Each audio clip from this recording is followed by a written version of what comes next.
this is Monica, and today I'm doing something a little different because I'll be reviewing a book, which I normally do, but also a Netflix series that goes along with it. I recently listened to the book Unorthodox and watched the Netflix series. I think that they really go hand in hand. I needed both of them. I think they were super complementary to each other. So I'm doing this good listen review together. If you want to check out the book, because I actually started to listen to the Netflix series first, and I noticed in the credits that it referenced that it was based on a book. The book is called Unorthodox, The Scandalous Rejection of My Hasidic Roots by Deborah Feldman. So I watched the first episode of Unorthodox on Netflix. I saw that and decided that I wanted to get it. Started to listen the next day on Audible. I watched another episode, but then realized that I really wanted to finish the book first so there wouldn't be any spoilers. And a lot of 9 times out of 10, I think that the book is better than a movie or series because they have more of your time. They can go into more detail with stories. And I didn't want to experience the series first and then kind of be disappointed. So I finished the book, and again, it's on Audible. I think the narrator did an amazing job. I think it's an easy listen. It's super interesting, great writing. I love an autobiography, a nonfiction book. I wanted it to be longer. There were a couple of things that she mentioned that happened.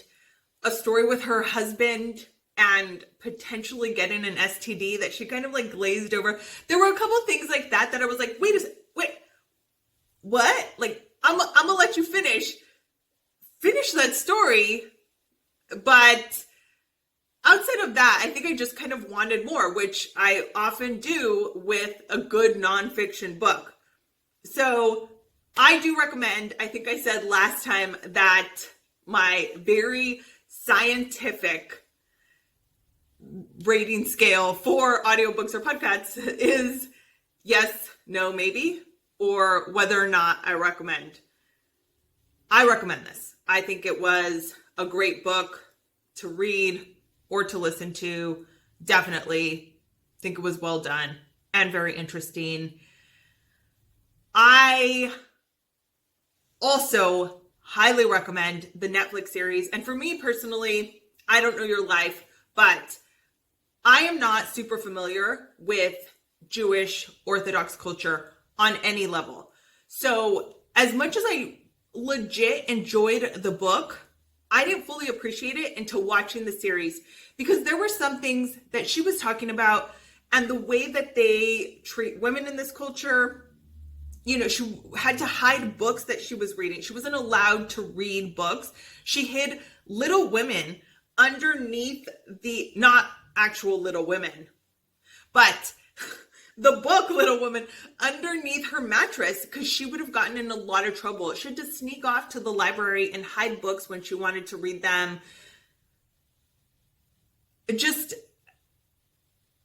Most of the girls didn't get real high school diplomas. They would stop going to school, I think at 17 or whenever the law kind of requires. I didn't fully appreciate that this was now. I thought, I get it. I've read books. I know that it's unacceptable how women, minorities, like how huge groups of people have been treated in the past, like, but this isn't a current timeline. No, it's a current timeline.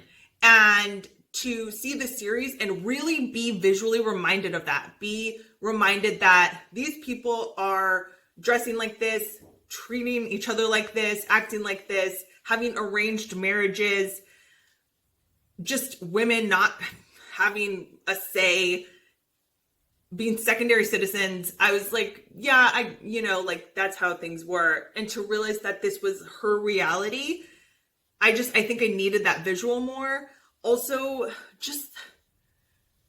I think you need to see the series, but women, they shave their heads and have to wear wigs. It's just kind of like these things that are very, take it to a next level when you're actually seeing someone, this 19-year-old girl in the series, actually go through this. It just took it to another level for me.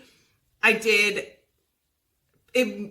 really piqued my curiosity for this culture. I know that it is not mainstream Judaism, and I was listening to a podcast that was actually referencing that. They were saying that they, as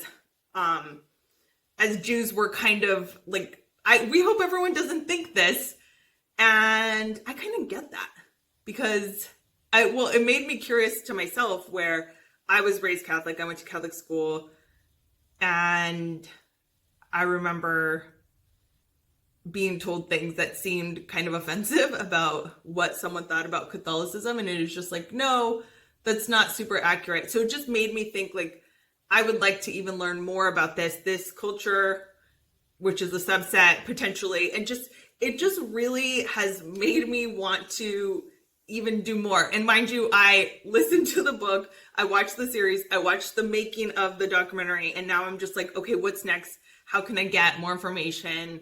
How can I look up Deborah Feldman? I want to just talk to her, Zoom happy hour with her. You're also still welcome to invite me to your Zoom happy hour. I know. I'm going to keep asking until you invite me. Then we could talk. We should have a Zoom book club. Hello. Okay. Anyways, I recommend the book. I recommend the series.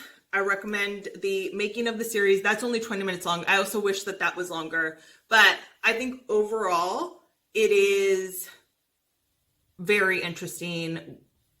And I think I would find it interesting if I was already familiar with all of this. But not being familiar, I think, made it that much more to me and so much more curious. And that's when I always want a book to be longer, when I'm like, wait, I don't know this story. Like, I can't finish your sentence. I don't know this story. Yeah. If you have a recommendation for my next book, because I have really been liking my recent books, but I've been doing a lot of autobiographies. So if you have a good fiction, you think I should switch it up, ideally, because things are a little heavy and emotional right now, something that's like lighthearted and happy, I would super appreciate that recommendation.